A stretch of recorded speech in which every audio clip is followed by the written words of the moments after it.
Hey guys, I'm Ivory and today I'm going to be doing a get ready with me. I have not done one in a while. I really would like to do them more just because I like talking to you guys and just sitting down and playing with makeup. So I'm hoping to dedicate a get ready with me every month and a half, every 2 months, something like that. I don't know how you feel about that, but any feedback would be great. I also realized I haven't done a Q&A in a really long time. I think I've only done one at the very beginning of my channel. I think I didn't even have 1,000 subscribers at that point. So let me know if you're interested in a Q&A, and if you are, put the questions down below. It doesn't have to be makeup related. It could be questions about me, my life, my dogs. If you want to ask questions about your life, that's fine. I give great advice. This is my expertise. I am great with questions about dogs, relationships, dealing with stupid ass people, and honestly, I'm probably forgetting a lot of different topics, but any question that you may have that you would like me to answer, feel free to comment them down below. So because I actually do have things to talk about, I'm not going to be talking about the products that I'm using, just because if I mix talking with also the tutorial aspect in this video, I'm gonna be here forever. So if you were curious about the products that I'm using, they will be listed in my description box below. So this is the first video that I'm filming in 2021. Oh my god, look at how big this pimple is. Like, it's big already in surface area, but when I turn to the camera, like, look, it has altitude. Okay, we're definitely starting with the base first then. But I took about I want to say like a 2-week break from filming. I didn't mean to. Actually, the last video that I put out was supposed to come out a lot sooner, but my dog Willow had an accident. It was on January 2nd, right after New Year's. So just to backpedal, I have 2 dogs. The oldest one is named Willow. The second one is Millie. So both my dogs were playing with each other outside. And luckily, my husband Steve was outside as well with them, and he was refilling the bird feeder. So he wasn't really paying attention to them, but he was outside with them. I was inside doing laundry, so I didn't know what was going on outside. I couldn't hear anything. So Steve was refilling the bird feeder, and then all of a sudden he hears Willow, the oldest one, yelp really loud, and he looks over and she is stuck in our lawn chair, and it snowed. So for whatever reason, the lawn chair was turned upside down, so the legs were sticking up in the air. So she was tangled in the lawn chair, and then she ran all the way to the back of the house, so the furthest away from our house. So he ran after her because he thought maybe she broke a bone or something. So he's touching her all over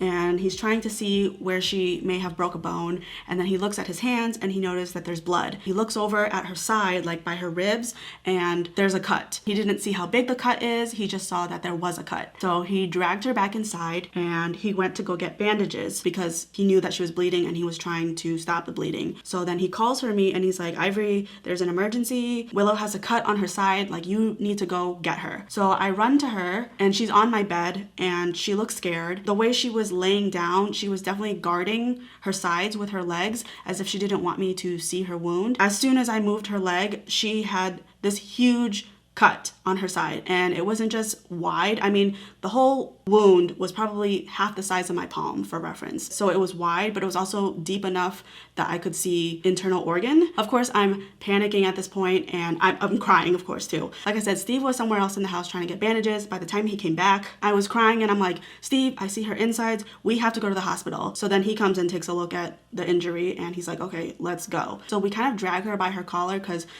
neither of us wanted to pick her up, but we bring her into the car. I'm driving. Steve is holding her with one hand, like by her head, and then the other hand is over her torso, and he's putting pressure on the wound. And the whole time that I'm driving, she is so quiet. Like, she is in a state of shock. Her eyes are huge. She's definitely scared, but she's not making really any noise. She just looks really uneasy. So we get to the vet and it's no contact. So I called them and let them know what happened, and a technician comes out right away. When we transfer her to the vet tech, all of a sudden Steve notices that she's bleeding a lot more than she originally was, and that is when she really started to cry. She didn't want to follow the technician. Usually she goes in no problem, she trusts everybody, but this time she didn't want to be with just the technician. So we actually had to walk her to the door, and then once she got to the door, we had to stay outside because the vet is no contact. So we're waiting for this call, and they call us, you know, within 5 minutes, and they said that whatever pierced her, luckily didn't pierce her deep enough to hit any organs, but unfortunately she's gonna need stitches. So we're like, okay, whatever she needs, just please do it. So they told us to go home because she was gonna be there for a couple of hours and that they were gonna have to watch over her when she wakes up for recovery anyways. So this all happened before 10 a.m. and then around 10:30, I wanna say, the doctor calls me and he says that the object that pierced her, which by the way, we think that when she got tangled in the lawn chair,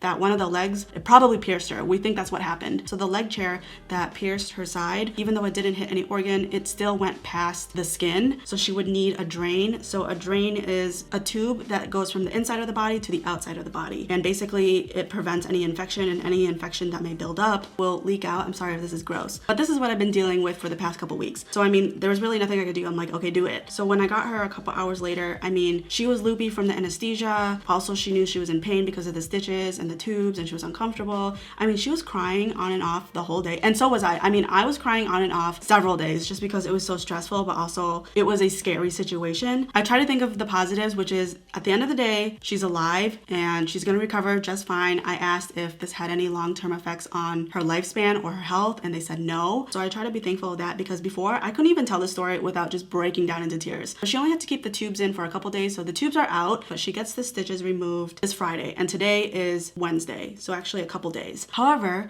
yesterday I realized one of the stitches popped open, so there's like a little hole, and I emailed the people about it because I didn't want to panic and like have to rush her to the hospital again, in case it's nothing to worry about. But it looks gross, but they said that it's fine, but to just keep an eye on her and make sure she doesn't move too much. So I'm really trying to separate my dogs because they really want to play with each other, and obviously I can't let them. I feel really bad because Millie has been extra needy. She clearly wants to play with Willow and she can't. So to compensate for that, she's been extra needy with me. So I feel really bad because she misses her buddy. I'm glad we are at the tail end of it. But the whole situation just really emotionally drained me, which is why I didn't film, and I couldn't even really edit because it just really took a lot out of me. But I will say Willow is doing a lot better now. Her behavior is normalizing. You know, she's a little bit more playful. And actually, so like I said, she gets her stitches out Friday. On Saturday, the 16th, I have another foster coming. So hopefully she'll be completely healed by then so that she can play with a new buddy. It's a boy. His name is Knight, like knight in shining armor.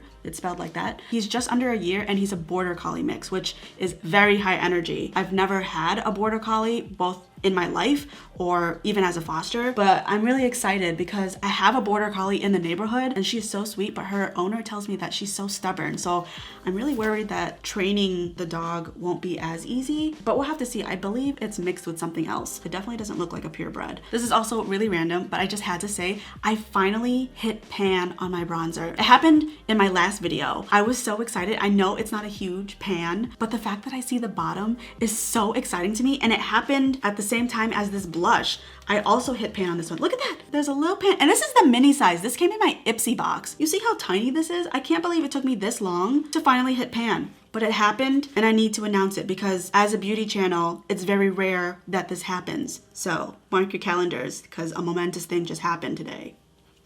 Ivory hit pan. I can imagine you guys all like writing it in your diary, like today Ivory hit pan. Also, I've been experimenting with makeup because I figured I'm quarantined, so if my makeup comes out crappy, it's like I'm the only one that sees it, so it doesn't really matter. Before, when I would do my foundation and my concealer, I would heavily set my face with loose powder. Lately, I've only been setting the areas that I have concealer because they do get a little bit creasy, and I guess with the exception of the under eyes, they're also the areas that I get the oiliest, but I lightly set them, and then the rest of my face, I don't set it because I use powder products, so it kind of sets it for me. And luckily the powder products that I use still blend nicely on foundation that isn't set. So I encourage you to experiment. I know a lot of people like myself think, okay, I have to heavily set my face so that my makeup will stay in place, or else my powder products don't blend as nicely, or I'll get really greasy really fast. Take this opportunity if you're home all day to just try new things. So that's what I did, and I realized that I don't have to heavily set my face, at least not as much as I thought I did. So it's been really nice being able to skip that step. And if you try this technique and you realize that you do need all that powder, well, at least you gave it a shot. So you really have nothing to lose. Also, during this time, I've really been catching up on watching more movies and TV shows. So I've watched quite a few. So I wanted to list off a couple of things. If you're bored at home and you happen to have Netflix, there are a couple of movies and shows that I've watched that you might enjoy to pass time. Now, most of these are going to be movies. Even though I like TV shows, I get so involved that I do nothing else that day except try to get through the entire seasons. Like, I know The Office isn't on Netflix anymore, but I got Netflix late. I got it like less than a year ago. So The Office was still on, and I decided to watch it all the way through. And I did nothing else that week. I didn't film, I didn't edit. I just went through the entire show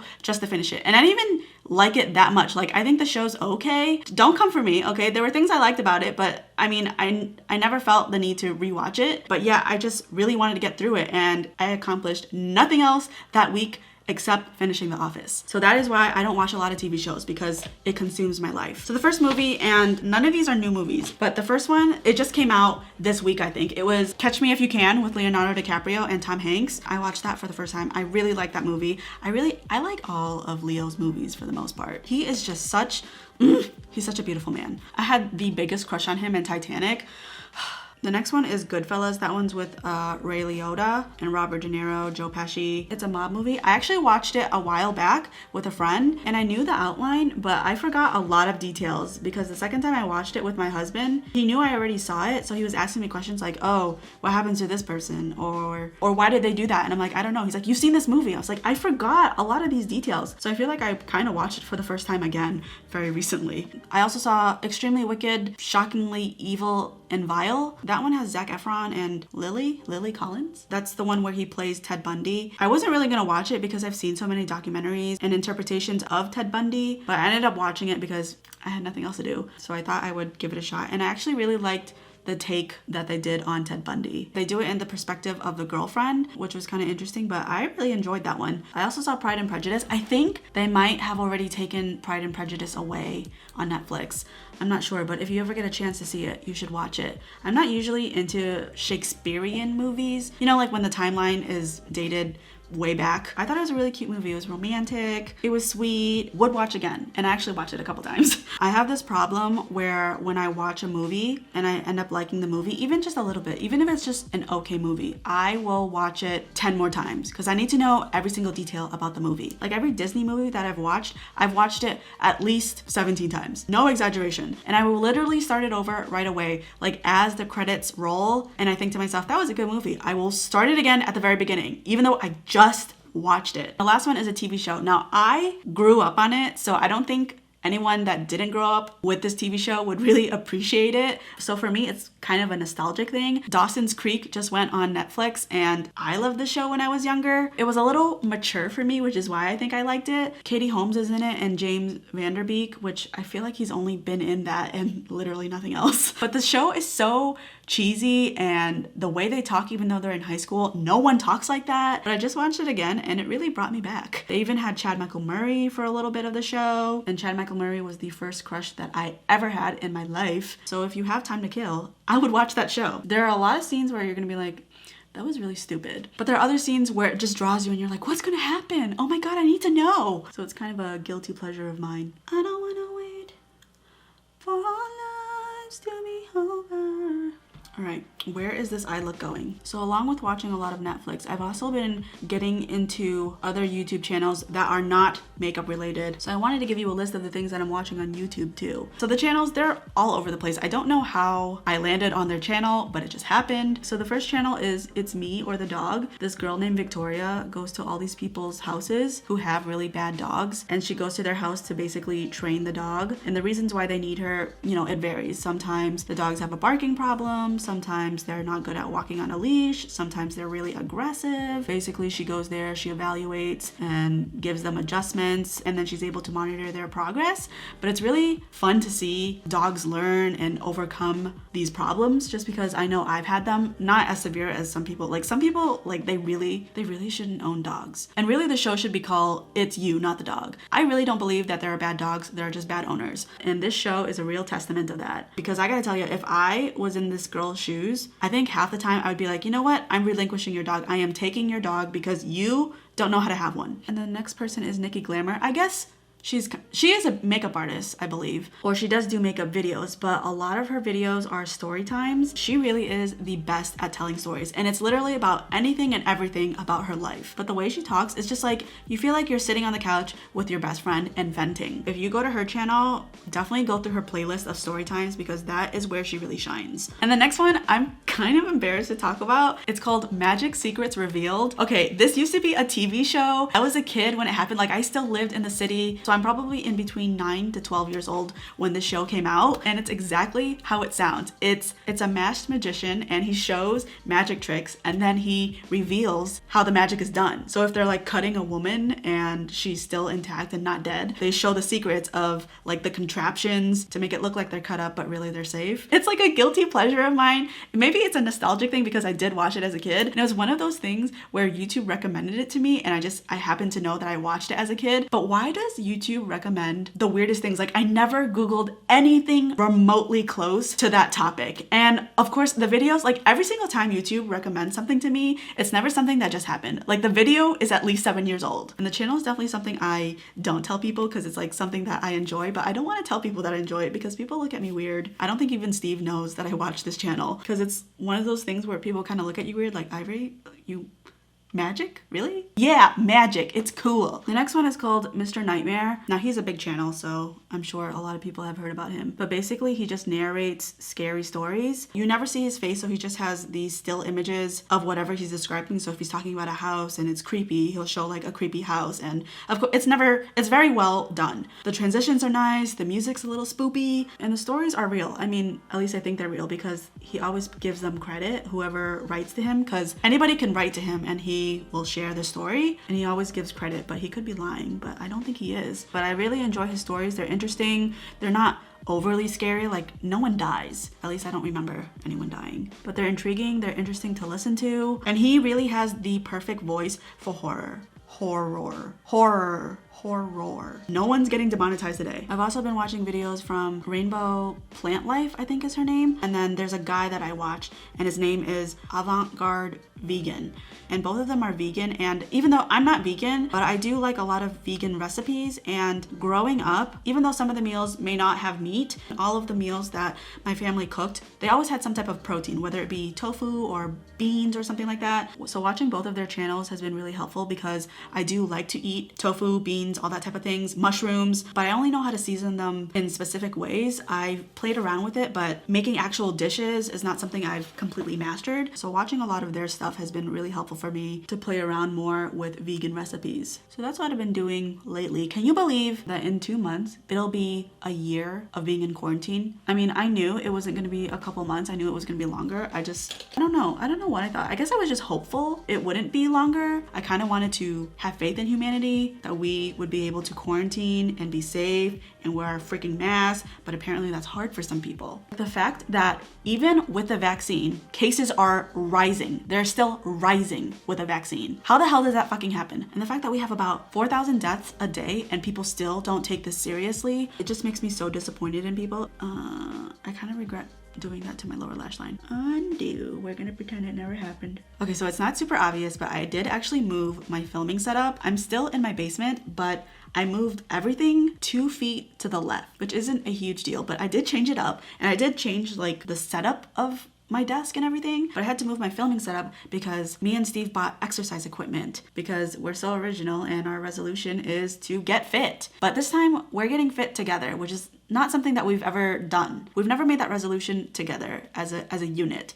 So I have higher hopes this time around. So I did have to move my setup and shift it over to have more room in the basement because we got a TV. We're hoping to turn this into like a second living room, exercise area. So I got a step, you know, like when you take a step class. I bought one of those step benches, and we also bought an elliptical, and we want to exercise together. And we actually got the elliptical in the mail today, and they put it on our driveway, and the box was so heavy, so obviously me and Steve had to bring it into our house together, and it was so much work for the 20 steps that we took. Once it was in the house, we were like, maybe we don't need to assemble it. Maybe we'll just lug the box around and that'll be the exercise. But eventually it will be set up, and then we'll have the TV so we can like follow along to a class or just watch TV. I would like to lose 20 pounds. I think 20 pounds I would be comfortable at, but I'm gonna really take my time with this because I want it to be a lifestyle and not just a diet. You know, like when I dieted for my wedding, I was so strict on myself that the minute the wedding was over, I just had an all carb diet for the next 2 weeks, and I ballooned ballooned up because I was so hard on myself, and I really need to learn how to balance being okay with indulging a little bit but not overdoing it, and just have better eating habits, I guess. And my resolution last year was to be able to do the splits, because I used to be very flexible. Up until senior year in high school, I was a dancer and I was really flexible. I could do both my splits, and even when we did high kicks in class, I remember I would shoot my leg up and I've like hit my head so many times with my leg because I was so flexible, and I lost it, which makes me really sad. I started last year and I didn't get to that goal. I had this app to help me with my flexibility, and then I hurt my back and I never got back into it, which makes me really sad. So I'm bringing that back for this year. I want to learn how to do the splits again, at least one of them, because I'm more flexible on my left leg. So if I could get even one of the splits down, that would make me really happy. And this is the final look, guys. I didn't mean for my eyeshadow to match my shirt. Maybe subconsciously I did, but I really didn't plan it like that. To me, it's just a happy accident. I also just threw on any lashes. I am really bad lately. I just kind of throw away the box and then I don't know what types of lashes these are, so I can't even link them for you. And it's gotten really bad to the point where I just have pairs of lashes everywhere. So what I've done is I just put them all in a jar and I clump them together like this so that I know they're a pair, but I never know the names. Like this one, I don't know what this is. I think from this box, but I don't know. Why didn't I decide to put them in this box instead so that I would know for sure? I don't know. What is my thought process? I don't have one. Also, this zit is still huge. That's great. But that is it, guys. I hope that you enjoyed, and if you did, don't forget to give this video a thumbs up and feel free to comment down below what other types of videos you'd like to see from me. If you haven't already, please consider subscribing. I try to post new videos every single week. Thank you so much for watching, and I will see you in my next one.